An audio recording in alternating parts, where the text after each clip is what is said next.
Joining us on the phone is Paul Cameron. He's a psychologist and sex researcher. He says it would be a bad idea to repeal Don't Ask, Don't Tell because a study indicates gay and lesbian soldiers are more likely to rape or sexually assault fellow soldiers. Mr. Cameron, please tell me about the study you did.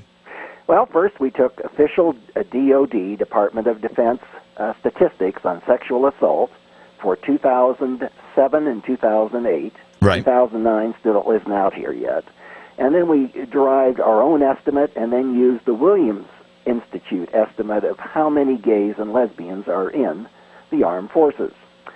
Then it's just a matter of calculating the odds ratios, and it turns out that gays are 4 to 7 times more apt to be recorded as having sexually assaulted, raped a fellow serviceman than a serviceman was apt to rape a servicewoman. And how do you know who is IDing them as gay? Somebody who engages in homosexuality is a kind of a synonym for gay. That's the way the Centers for Disease Control does it in his surveillance report on HIV, and I think that's descriptive. That's about the best way to do it. So if I understand correctly, and correct me if I'm wrong because I don't want to misquote your study, you are assuming every same-sex incident of molestation was conducted by a gay individual. And hold on. Yeah. And at the same time, every opposite-sex molestation was conducted by a heterosexual individual. Is that accurate? Yeah, that's the assumption. And, of course, where it might break down is as you know, a number of gays like women, too. And so some of those rapes may have been by gays, but that would just make the ratio even worse. So, well, you know, I did quite a bit of research in preparing for this interview with you because this is a topic that I find pretty interesting, and we differ greatly. My analysis and my sources say that there is actually no indication that when it comes to molestation, that is, when it comes to sexual acts with young children, or with or in these cases when we're talking about forced sexual incidents, there's no indication that it actually is a sexual thing, that it is a violent thing, and that it's actually wrong to say same-sex molestation means that the attacker is gay. It just seems to be flat out false. Well, I don't know what your sources are, but if you'll look, for instance, at the research on pedophilia or the research on child molestation, you will find many, many clinical reports of people who do this. You'll look at, for instance, the Barbie report, in which they looked at men who molested boys and were caught and were imprisoned. 86% of them said they were gay or bisexual. So, shucks. I suppose there's always some rare instance where some guy gets tanked up and thinks a boy's a girl or who knows what.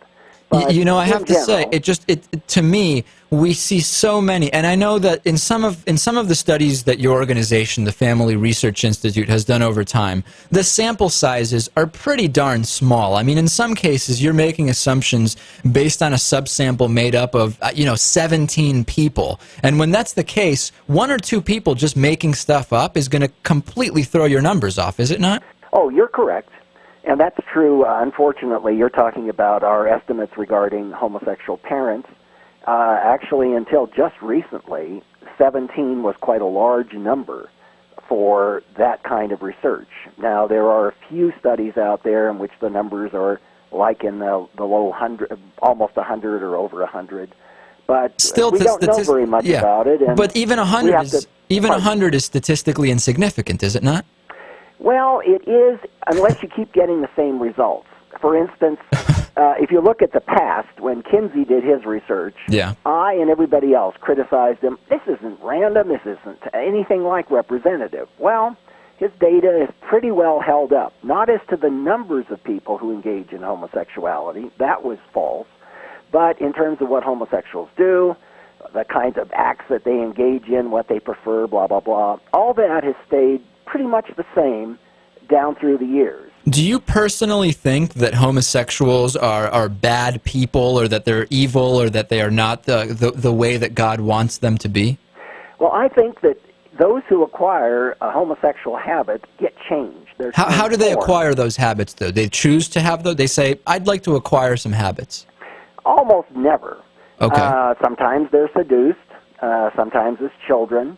Sometimes it appeals to them. If a person is, let's say, and I've had this in my clinical practice, with people whose families are wealthy.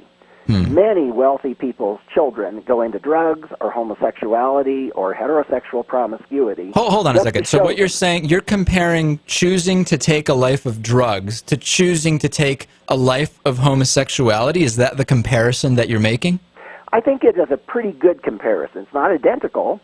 There are differences. One's sexual, one is, getting out of the real world. Well, one is look, an awful lot of people into homosexuality are into drugs and vice versa.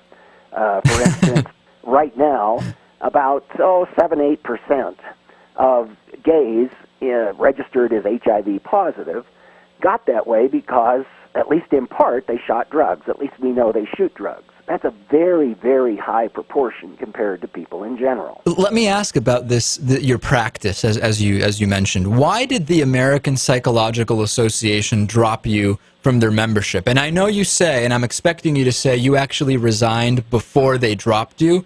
That, to me, in my research, that's not clear. Either way, we can agree they really don't want to be associated with you in any way. Why would that be? Well, we can't agree on the last part, because they've invited me 3 times to rejoin. I think I don't know why. Maybe they want my money. Whatever. It's subject to dispute. And which part? Interestingly, if you'll look, I think it's on our website, we had a thesis, a dissertation, that cited this as a fact. And we contacted the university, in this case Capella, and they said, oh, my goodness, now we looked at the facts, we retract it. You weren't dropped or expelled from the American Psychological Association. I don't know. Look, I disagree with the APA, the American Psychiatric and Psychological Association, in regard to homosexuality. I'll say. They think they're right. I think I'm right, obviously. The issue is, who has the data? Look at this data from, for instance, Randy Schultz. Randy Schultz, acknowledged as one of the best gay historians, he records and exults in the fact that gays have taken over a restroom in the center of the Pentagon and use it, he claims, regularly during lunch break for sex. Yeah. Now, I haven't been to the Pentagon, don't know, but that he would claim this, and I assume he's being honest. Think about people who are so taken with a particular kind of addiction that they can't stay on the job and do something that here and there in the Pentagon, the big place, a lot of folk, I'm sure there are guys having sex with secretaries in the closets and whatever. Right. But no bathroom has been taken over. None of this has ever been publicized. And you'll notice Randy Schultz even has Corridor 6 where you can go and blah, blah, blah. I don't know if that's still going on. Yeah, I don't know either. Listen, but I do know this, that all across, I've talked to a number of people in the military recently, and they say things are getting worse and worse because those who are homosexually inclined feel they're going to win this one, and they're going to be able to have sex when they want it, maybe even with whom they want it, in the military. Well, listen, I'll tell you, we're not going to agree on this. What I see is that you've conjured up a ballpark estimate of the percentage of gays in the military. You're making the assumption that all same-sex sexual assault is done by homosexuals. You found a slightly higher proportion are by people you assume are gay, and even though the numbers are incredibly small samples, you assume homosexuals are more prone to sexual assault. So listen, to me it seems like bizarre math set to serve your specific agenda. But I'll tell you, let me give you some personal experience. When gay marriage was legalized in Massachusetts, we had the anti-gay crowd and the God hates fags people from Kansas saying, the world is going to fall apart. Here we were the first to legalize gay marriage. Everything's fine. I get to work out okay, the roads are fine, businesses are running, people are going to school. everything's absolutely fine. And there's no reason to think it won't be exactly the same in the U.S. as it was in the U.K. when they allowed openly gay soldiers to serve in the military. Nothing happened. Literally nothing happened. Well, I'll tell you this. First, the sun is going to come up tomorrow as best we know. That's right. No matter what we do, you can go out and kill 50 people, and it'll still come up. But if it's the wrong 50 people, if some of those people were going to invent the next big thing like the Internet, and you kill them, life is going to change. And I would argue that homosexual activity is so compelling for those who enjoy it that... In the same way that sexual activity is compelling for those that enjoy it on a heterosexual level. No, it's more than that. For instance, think of AIDS. Everybody knows how not to get AIDS. That is, if you stay away from rectal sex, your chances of getting HIV infection are almost zip. Obviously, you got to stay away from shooting drugs, too. Do those two things. Maybe here and there you'll get a bad bit of blood. Maybe here and there you'll run into someone, but you're not going to get it. Well, what about it? What about everybody? Let me finish. Yeah. We've known this now for about at least 15 years, for certain sure. Okay. And we have ongoing, according to the CDC, somewhere between 20 and 30,000 new gays getting HIV infected the same old way, rectal sex. And, man, I'll tell you, no matter whether I enjoyed it or not, if one kind of sex with a woman would mean that I could get a deadly disease like this, I'd stop it. And I think most people can. But apparently, we got something here so compulsive, so compelling, I guess so entertaining. Well, it's interesting. I've never heard that homosexual sex is somehow more interesting and captivating than heterosexual sex. We have very limited time left. We've already gone over. You don't subscribe to the slippery slope school of thought that if we legalize gay marriage, we're opening the door to people marrying animals, do you? I know I hear a lot of people suggesting that. I think that's improbable. I think to multiple marriage, probably.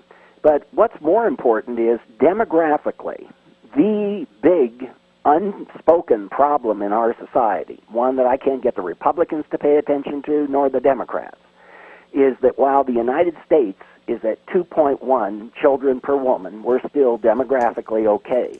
The rest of the West is collapsing, and we should not be in any way encouraging people not to live up to their demographic duty. Get married, have kids, have at least 2 or 3 or 4 kids. And that, anything that doesn't do that runs afoul of the Roman law. You know, under the empire's law, you could not inherit property unless you got married and had kids.